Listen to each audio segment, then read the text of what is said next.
రాజకీయ అనుభవం గురించి ఏం నేర్చుకున్నారంటే ఏం చెప్తారు? ఏమి లేదు, మన పని మనం చేసుకోవాలి. బేసిక్గా రాజకీయాల్లో నిజం చెప్తున్నా మీకు, ఎవ్వరు ఎవరికి సహాయం చెయ్యరు.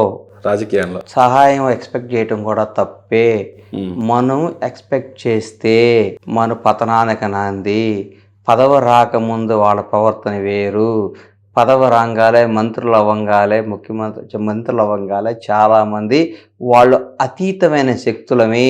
మేము ఈ ప్రపంచంలో వేరేగా పుట్టాము, మీలాగా పుట్టలేదు, మేము వేరే జనరేషను, మాది ఇంకో జాతి, మీరు మనిషి జాతి, మేము అన్నిటికీ అతీతము అని ఫీల్ అవుతూ అన్నారు చాలామంది. నేను చూస్తున్నా, ఏనండి, చాలామంది పేర్లు చెప్పను, చాలామంది చూస్తున్నా. ఇది శాశ్వతం కాదు, నథింగ్ పర్మనెంట్. ఇది శాశ్వతం కాదు. ఇప్పుడు అనుభవిస్తున్న ఏది ఎవరికి పర్మనెంట్ కాదు. మిమ్మల్ని బాధ పెట్టిన వాళ్ళకి డైరెక్ట్గా వార్నింగ్ కదా సార్. ఇది నన్ను ఎవరు బాధ పెట్టు, నేను నచ్చబోద్దు దూరంగా ఉంటాను, అంతేగాని వాళ్ళు ఎవరైనా సరే ఈరోజు మేము మంత్రులమే, ఇది మేము శాశ్వతం, ఈరోజు ఈ స్టేటస్ మా శాశ్వతం అనుకుంటే తప్పు.